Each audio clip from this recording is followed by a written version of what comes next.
pulled up anchor for the third time today now. We left that little island off of Cesme where the goats were to go into Cesme town to try and get some food, some groceries, because we've got no fruit and veg left. But the winds are too strong, the swell was in there, so we had nowhere to anchor that we could get to shore to be able to do that. So then we came around the other side of the headland, which is about a 2-hour sail. And there's a marina in there, so there's always shops near marinas, but this one had nothing. They had just this little tiny grocer thing, which is basically just chips, chocolate, beer, and they had a little bread stand out the front. So we bought chips, chocolate, Red Bulls, and bread, and the little amount we bought cost 40 euros. Might not seem like very much, but in Turkey, 30 euros is probably enough fruit and veg for us for a week or week and a half. So it was so expensive, but we bought it anyway because we need some chocolate and Red Bulls. Yeah, anyway, so now that place was just hectic. There was like jet skis everywhere, windsurfers, kite surfers, tube riders. It was wild. So there was just so much stuff. There's big club beaches in front of us. There was just so much going on. Like the music was so loud, and it keeps going until like 3 AM or something crazy. So yeah, we just pulled up again, and now we're going to the secluded bay, a couple of hours down. So we'll be there just before it gets dark, but I'd rather be in some peace and quiet. Yeah, that's just not my jam, that stuff.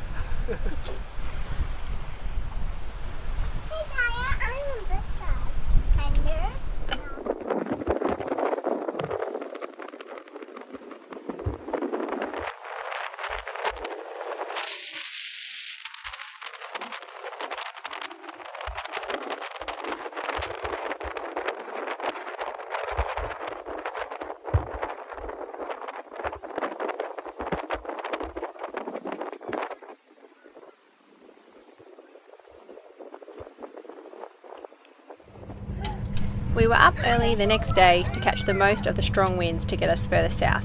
We saw dolphins as we left the secluded bay anchorage, which in fact had 6 other yachts in there as well, who all had the same idea as us. Everything of this is a fishing farm. That's right. Mom, what's that red thing? Oh, it's a buoy. What? So they mark the edge of all the fish farms, Why? so we know not to go into them. In case people don't see the nets, they might have lights on them of a night time. They're trying to catch fish. They are. Make fish. Well, they don't catch fish. They put little tiny fish in there, and they wait and they feed the fish, and they wait till the fish get big. And then when the fish are nice and big, they pull them out and they sell them to people. Why did you get the fish because they're huge? That's right. And they get them cheaper. Yep. Mom, I'm going to be sailing in the night. Maybe a little bit. See, I told you you wanted to look. Lifted the fish off the boat with cranes. Give me 2 boxes, said old Mrs. Bishop, and she carefully wheeled them away to the fish shop. Is it easy? She started unpacking and muttered, "That's odd. There's a fair amount of seaweed between these 2 ponds." Out of the fish shop and into a skip, into a lorry, and off to the skip. Why is it right? Aha! Squawked the seagull called Solomon Shrimp. "I smell fish." Up the fair. Why? The sail to Didim turned into a massive day, as we weren't originally planning to sail all the way down there in one go. When we arrived at our planned anchorage to stop in for the night, it was less than ideal, and we knew we wouldn't get any sleep as we would be worrying about the boat hitting the rocks that seemed to be very close by. So we continued sailing and arrived at Didim just after sunset. Luckily, we had some strong wind to get us there, otherwise it would have turned into an even longer day.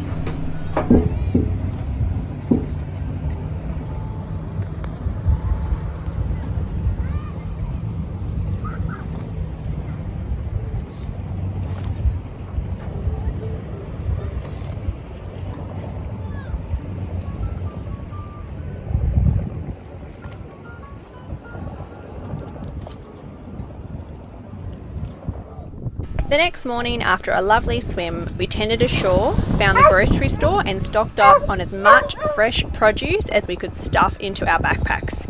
It was truly a great day, and I have never appreciated fresh produce so much. We stayed in Dinham for about a week. It was a cool town and a great anchorage, but after a week we were ready to move on. 40-knot winds were forecast to come through over the next few days, and everyone was looking to find a safe spot to hide out from the wind. We were lucky as we found a perfect spot for us to wait out the weather before we continued further south. 10 points.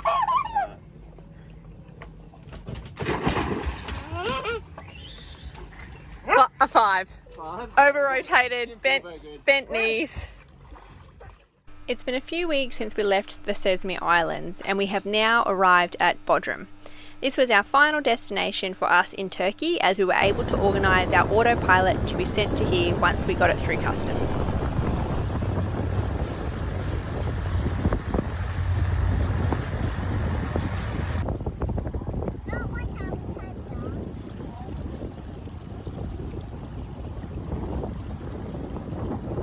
Steve had read online that you can leave your tender at Starbucks if you bought a coffee from them once ashore. It's funny the things that you'll do to tie up a tender somewhere, and this time I was more than happy to buy an iced coffee on such a hot day.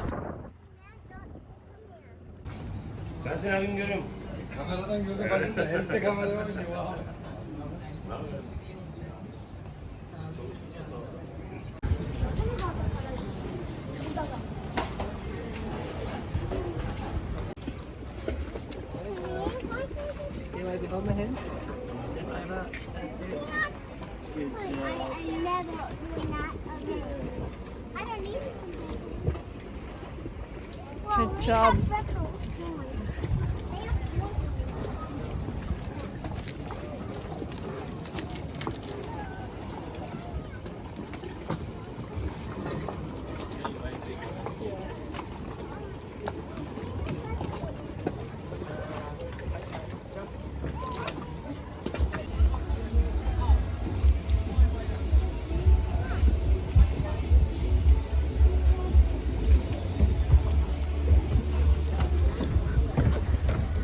Go, Captain!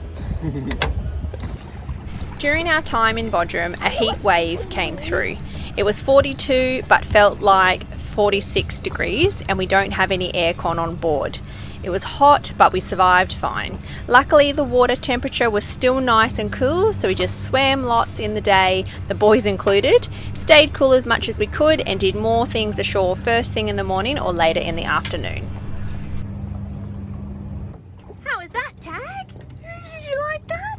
Who's a good boy? Who's a good boy?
No, just hold these.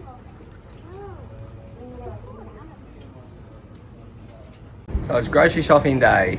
We just left the boat 15 minutes ago. It's now 10 to 9. Let's see how long this takes us. I can do it, baby. We've got the wheels to make it easier. Okay. I know how to hold that.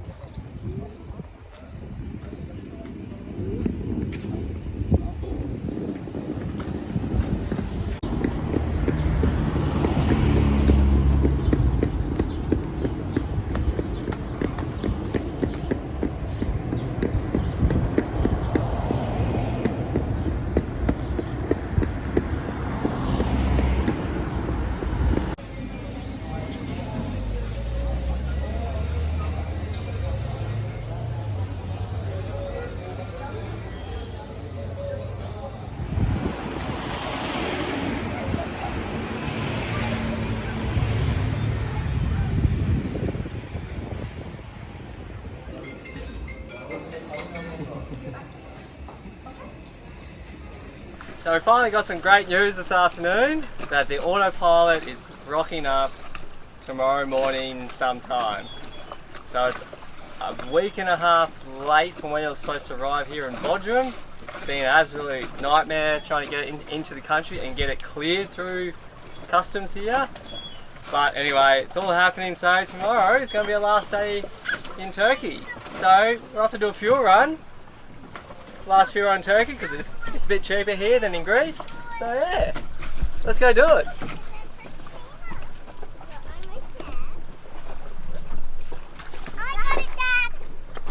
Okay, pull yourself in.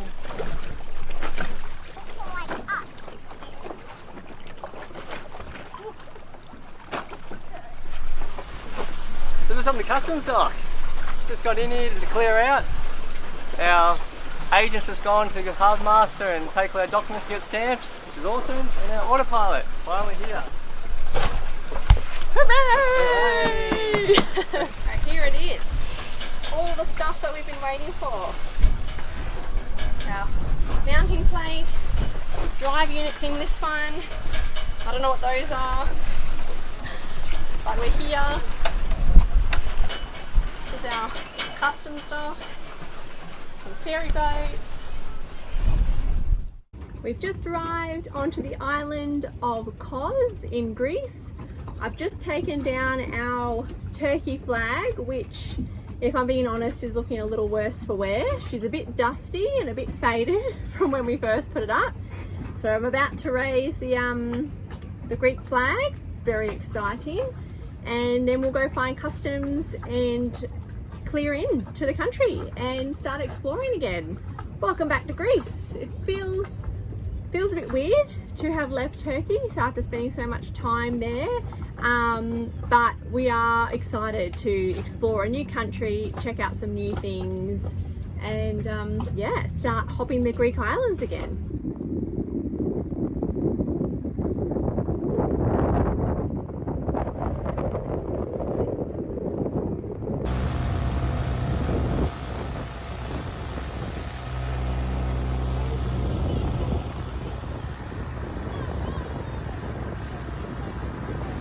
So, got the old Autopilot pulled out and disassembled.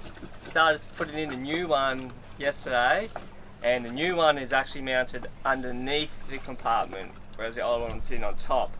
So I started installing it, and the underneath bit is just really rough fiberglass that's uneven. So an easy job's turned into a messy job, so now I've got to grind away fiberglass. So it's summer, it's 35 degrees, and I'm going to hop into a storage locker. It's going to be a sweat fest. It's heaps enjoyable. I can't wait.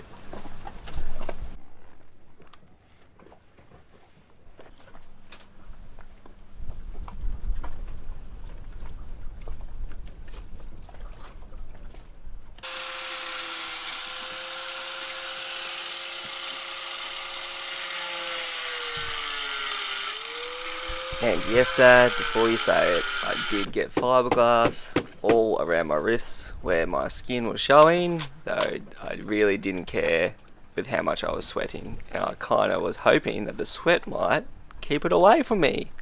This, it did not. So, there you have it. Yesterday, Steve managed to get the Autopilot installed, which we were super excited about. But this anchorage was going to become exposed to the changing winds, so we moved around the corner of the island to a more protected spot.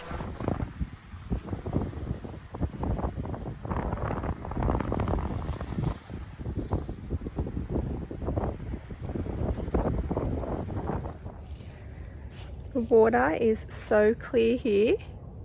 You can see our anchor chain. That's our chain looping around. What a dream. It's a bit hazy today because of all the fires, but the water's still beautiful. So once the Autopilot was all installed and we were up to doing basically the calibration tests, which allows the Autopilot to talk to the rest of the system on board our boat And it was at this step we ran into some strife and the calibration couldn't finish. And after a few phone calls and troubleshooting, we then worked out that our rudder feedback unit was down and out. She also had enough, so we had to order another one in. Obviously we don't have a address, so we were lucky enough that the local dive shop allowed us to send it to them, and then they let us know when it was in. The delivery was only supposed to take 2 to 3 days, though classic Autopilot stuff, just cursed in general without anything to do with it. There was another heat wave, and also because of the fires that were just absolutely hammering different parts of Greece, the postal service and the ferry services were all either delayed heavily or some of them were suspended, and a lot of the postal runs were only allowed to occur during certain times of the day just because of how hot it was. So this ended up taking 5 days instead of the 2 to 3, which was okay. Very cool. Big spiky stick.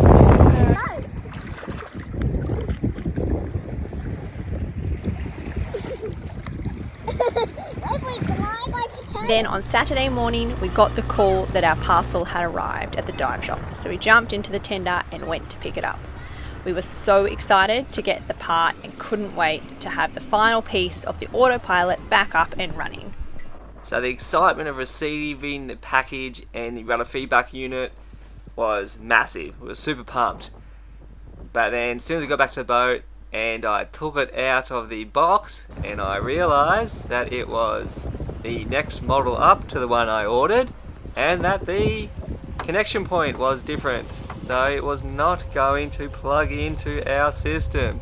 So then the realisation of dread quickly kicked in, and we were very fast trying to work out what to do, and we were super sick of sitting around waiting for Autopilot parts and things and stuff. So after 2 weeks in Bodrum waiting for Autopilot to actually arrive when it was late, after all the other times it was late, and now sitting here for 5 days waiting for the rudder feedback unit to arrive, to just have it to be the wrong one, we were not wanting to sit and wait anymore. So we have decided to sail to Crete and pick it up there. It's a 3 or 4 day sail to get there.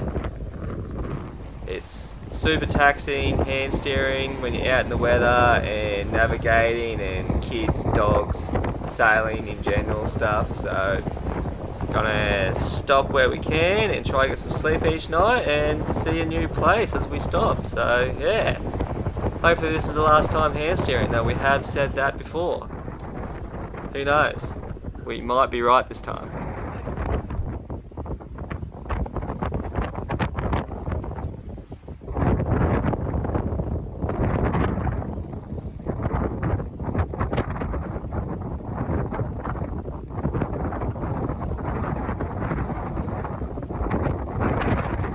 We've arrived at our anchorage for the night. As you can see, and probably hear, it's a wee bit windy. We're finishing off today's sail with this beautiful sunset behind me.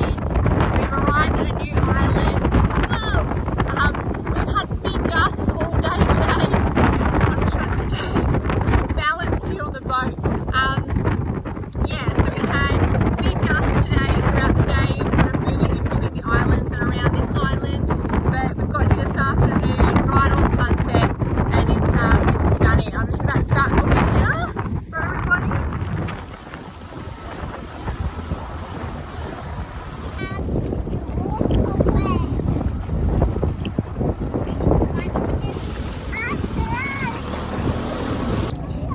Because look, there's a way you can go up to shore. Easiest way.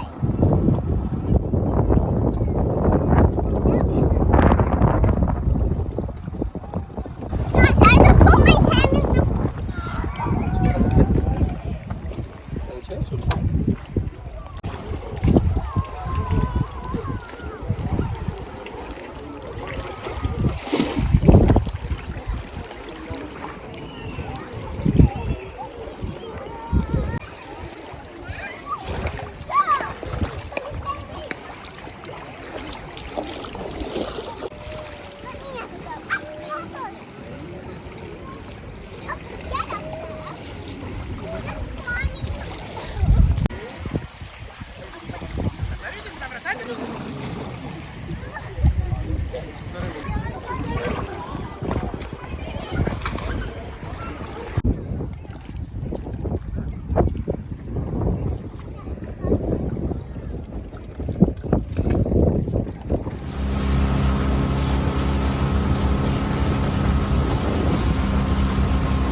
So the original plan of staying here just for the night, we quickly changed when we hopped up in the morning and saw how beautiful this area was, and it was a little bit tucked away from the wind, so we were trying to get the most of it. And then the next day we actually decided to stay as well, and the wind dropped right off, and it was a absolutely magical section of coastline just to be sitting in and swimming. So we were super stoked to stumble across a little hidden gem and wait for the wind. So, but anyway, the wind's coming tomorrow and off we go.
The actual reason why we come to Dodecanese Islands is to pick up our copper coat. So the lovely guys from Copper Coat here just brought it out to us. Super amazing people. Yeah, can't thank them enough. So yeah, so we're going to go to Tunisia, get the hull stripped down and then apply copper coat on the hull, and that should last us 10 or 15 years before we have to reapply anti-foul. So yeah, super excited for this little purchase and can't wait to get it on the boat and get it applied into Tunisia. And the other side thing is this little cable has been stopping our autopilot from working, so we finally got that. I'm going to plug it in this afternoon and hopefully the autopilot then will work. It's been a long time and many miles hand steering waiting for this last little piece. Woohoo! Let's hope it works. I'll be excited when it works.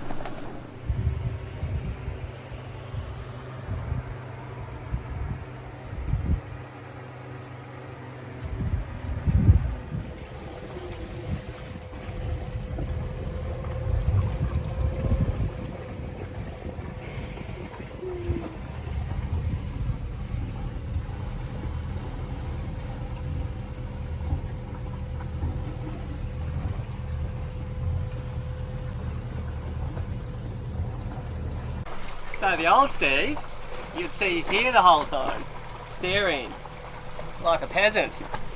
Now, you Steve steering. You beauty. Woo! Autopilot. Done. We're back, baby. You steering, stretching, whilst it steers. That's about all I'm going to do. We continued along the top of the island and did our first 24-hour sail with our new Autopilot, and I'm happy to report that it went like an absolute dream.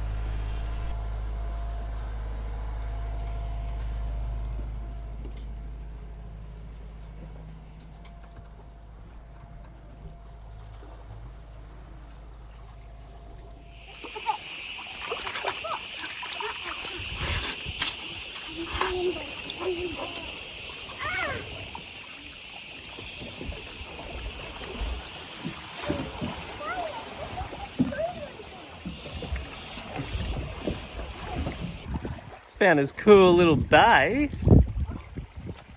It's all volcanic rocks. I've had to like suspend the tender in the middle, the two ropes. Yeah, it's a cool little shallow pool for the girls to swim in and the boys to run in.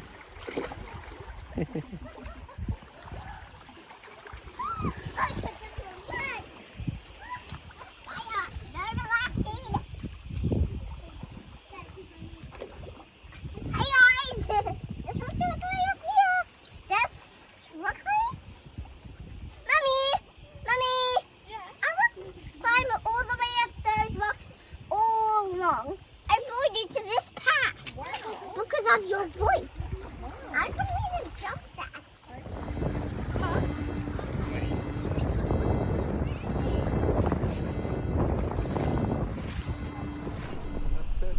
It's an action-packed morning today. We've got Steve in the bosun chair, getting himself ready to go up the mast. Yeah, go up the mast and double check to see the length of the mainsail so we can order a new one, because this one's the original OG, so she's starting to show her age, and yeah, we need a spare anyway, so it's time to keep this as a good one, as a spare, before it goes into raggy tags. And yeah, so gotta go check this measurement. Up we go.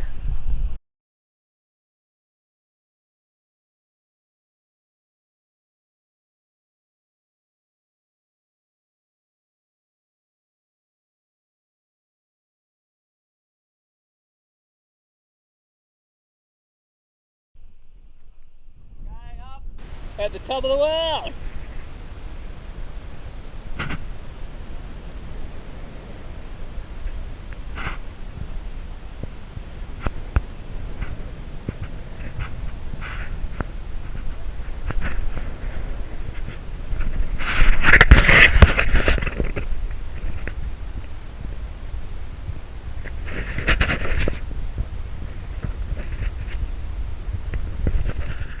After going up the mast, Steve then cleaned the bottom so that we could go a knot faster through the water when there's nothing growing on it.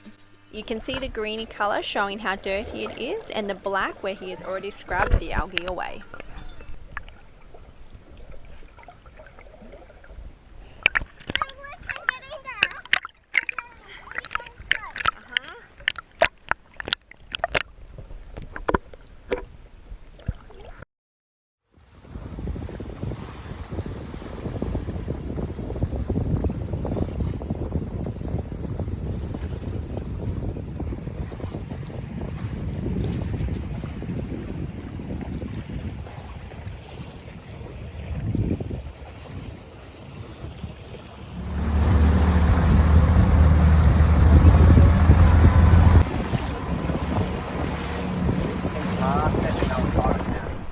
So we've just went to customs and handed in our transit log for the ship, or for our yacht. So we're sailing out of Greece onto Malta. So yeah, it'll be about 3.5 days to 4.5 days, depending on how fast we go with the wind. But yeah, it's the first country we haven't rushed out of, and we've still got, I don't know, like a week and a half left on our visa here, but the weather looks quite nice and calmish and light, so yeah, it's just going to go take the crossing while we got some fair winds instead of the hectic blows that we've been going through the last, I don't know, 4 weeks. So yeah, the weather pattern's just changed, so going to get the most of it. He's been watching the weather every day to make sure we can have the best weather window opportunity to get all the way across. There seems to be this like little part just before you get to Malta where it swirls into no winds, if I'm listening to him correctly when he tells me how to read the weather.